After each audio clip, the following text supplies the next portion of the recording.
السلام علیکم viewers, learn with Amna channel میں آپ کو بہت خوش آمدید۔ آج کا جو میرا ٹاپک ہے وہ ہے مسجد اقصیٰ کی فضیلت، کہ اس میں نماز پڑھنے کا کتنا ثواب ہے۔ آئیں مکمل تفصیل جانتے ہیں اس ویڈیو میں۔ مسجد اقصیٰ روئے زمین پر بیت اللہ کے بعد دوسری مسجد ہے کہ جس کو عبادت الہی کے لیے تعمیر کیا گیا۔ حضرت ابو ذر غفاری رضی اللہ تعالی عنہ سے روایت ہے، میں نے پوچھا، اے اللہ کے رسول صلی اللہ علیہ وآلہ وسلم، اس روئے زمین پر سب سے پہلے کون سی مسجد تعمیر کی گئی؟ آپ صلی اللہ علیہ وآلہ وسلم نے جواب دیا، مسجد حرام۔ میں نے پھر سوال کیا، اس کے بعد کون سی مسجد تعمیر کی گئی؟ تو آپ صلی اللہ علیہ وآلہ وسلم نے فرمایا، مسجد اقصیٰ۔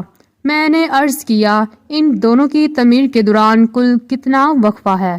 تو آپ صلی اللہ علیہ وآلہ وسلم نے فرمایا، 40 سال۔ مسجد اقصیٰ ان مساجد میں سے ہے جسے انبیاء کرام نے خود تعمیر کیا۔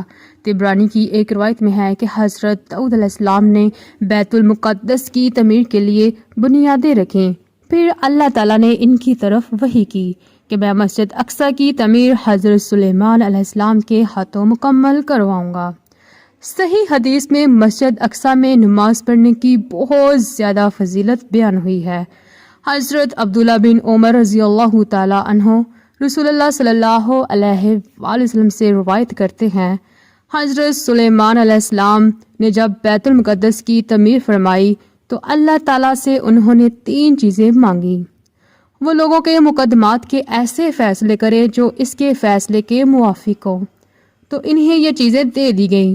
نیز انہوں نے اللہ تعالیٰ سے ایسی سلطنت مانگی جو ان کے بعد کسی کو نہ ملی ہو، تو انہیں یہ بھی دے دی گئی۔ اور جس وقت وہ مسجد کی تعمیر سے فارغ ہوئے تو انہوں نے اللہ تعالیٰ سے دعا کی کہ جو کوئی اس مسجد میں صرف نماز کے لیے آئے تو اسے اس کے گناہوں سے ایسا پاک کر دے جیسے کہ وہ اس دن تھا جس دن اس کی ماں نے اسے جنا۔